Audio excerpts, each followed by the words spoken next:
السلام عليكم أصحابتي القالية واسمعي بروجرام أو إله مالي وناكسن وحن في ليا أديك داوني فيديو كان إن هتكون صوب تاع الجنال كان وحنقول يا فضلا سبسكرايب سارو كان بلايل كان فرو سيكوسو جران فيديوهاش اسمعي بروجرام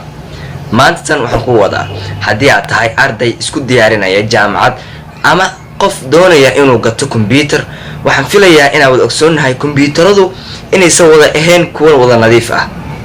أما كود دولي كره باهي هذا haddaba markii aad soo gadanayso computer waxay u baahan tahay cilmi gaar ah ka oo lagu baarayo waxaan filayaa inaad ka walwalsan tahay computerka aad soo gadan lahayd qaabka uu noqon lahay haddaba Ismaaciilis program wuxuu ku bari doonaa hab yar oo fudud ama afar step oo aad ku tijaabinayso computer walba aad soo gadanayso waxay ku xirnaa doontaa afartaas step baahida u qabto computerka Ismaaciilis program ayaa ku baraya markaas waxaad noqon doontaa qof awood u leh ama kalsooni u haysta inuu suuqa tago soo iibsado computer asigoo wacan macallinkii soo baray computerka ama hebel ayaa computer yaqaan waxaad noqon doontaa qof awood u leh inuu soo gato computer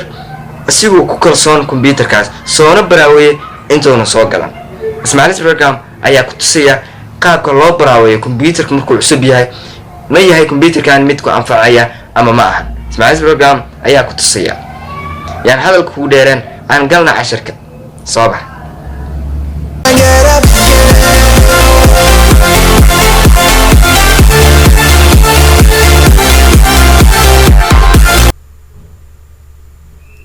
وهجاك حسد قاليا مركله يعني leeyahay maal wanaagsan maantan waxaan rabnaa istusino qaabka ama habka ugu fudud ee computer marka soo gadanayso oo baraawan karto ayada dhan kuma tusi karo balse waxaan ku tusayaa inta muhiimka ah xadida qaaliga marka aad computer soo gadanayso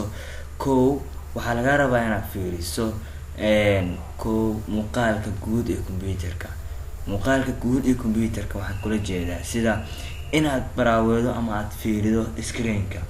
oo waliba dhaladu way kala jilicsan tahay shaashada computerka ay saaran marka waa inaad marka hore fiiridaa dhalada shaashadaada nadiif miya mise nadiif maahan haddaba qaabkee u fiirinaysaa maxaana ka fiirinaysaa waxaad ka fiirinaysaa inay dhaladaas tahay mid aan tarar iyo qad waxba uun lahayn oo nadiif ah waxaad sidoo kale fiirinaysaa keyboardka saxaafada qaaliga waxaa ula jeedaa tusaale hadda markii aan joogno keyboardka kale sidoo kale saxaafada qaaliga waa inaad fiiridaa keyboardka maxaa ka fiirinaysaa waa in ay shaqeynayso button walba ama number walba oo meeshan ku yaala waa inuu shaqeynayo tusaale shift wayna shaqeynaysaa wayna caps tab shaqeynaysaa 1 2 3 wayna shaqeynaysaa dhammaan intaanba wayna shaqeynayaan waxaan ku baraaweyn kartaa dhammaantoodba adigoo isticmaalaya Microsoft Office Word qaarna shortcut u isticmaalaya qaarna caadi u qoraya sidoo kale saxaafada qaaliga waxaa laga rabaa muuqaalka guud marka computerka fiirinayso inaad fiiriso flash rooms qolalka ama meelaha ay flashka laga geliyo computerka waxaad fiirinaysaa meeqa meel ayuu leeyahay computerka flash laga geliyo waxaa laga rabaa ugu yaraan inuu lahaadaa 2 ilaa 3 ugu badnaana 3 ilaa 4 waa inuu lahaadaa ugu yaraan waa 2 ilaa 3 ugu badnaana 3 ilaa 4 sidoo kale flash roomska waxaa soo raacayo inaad fiirido meesha laga geliyay dabka inay shaqeynayso oo waa inaad chargerka ay gelidaa saxaafada qaaliga marka inta soo fiirido waxaa lagaga baahan yahay kadibna inaad toos u gudubto computerka oo aad shito computerka marka aad shito oo qaabkan kale u soo kaco waxaa laga rabaa inaad marto 3 step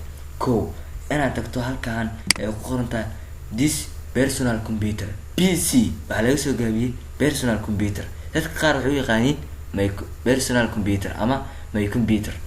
right click ayaan sameeynaya saxaafada qaaliga kadibna waxaan tagayaa properties halkaan waxay ka soo baxay waa bixin guud ama shaashad aad u qurux badan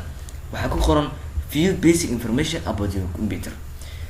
xog yar oo basic information ka ku saabsan computerka ayaa halkaan ku arki doontaa waxaa halkaan ku arki doontaa windowgaaga wuxuu yahay Windows 10 home ayuu yahay Windows 10 home Windows 10 home Windows 10 professional ama BR ayagoo badan ayaa jiro marka meeshaan anaga muhiimadeena ma waa inay maana sadarkan ama system meesha ku qoranta waxa ugu horeeyo processor. waa in computerkaaga marka hore aad gadanayso uu ahaadaa computer u dhexeeya Core i7 ilaa Core i5 ilaa Core i3. haddii aad tahay arday baranaya IT-ga waxaan kula talinayaa inaad qaadato Core i5. haddii ay tahay arday baranaya caafimaad waxaan ku leeyahay Core i5 ha dhaafin.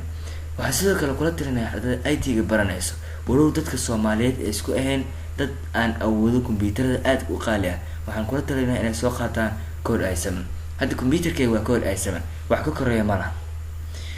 sidoo kale halkan waa inuu ahaadaa 2.17 Core i7ka, yacni waa xawaaraha guud ee computerkaaga.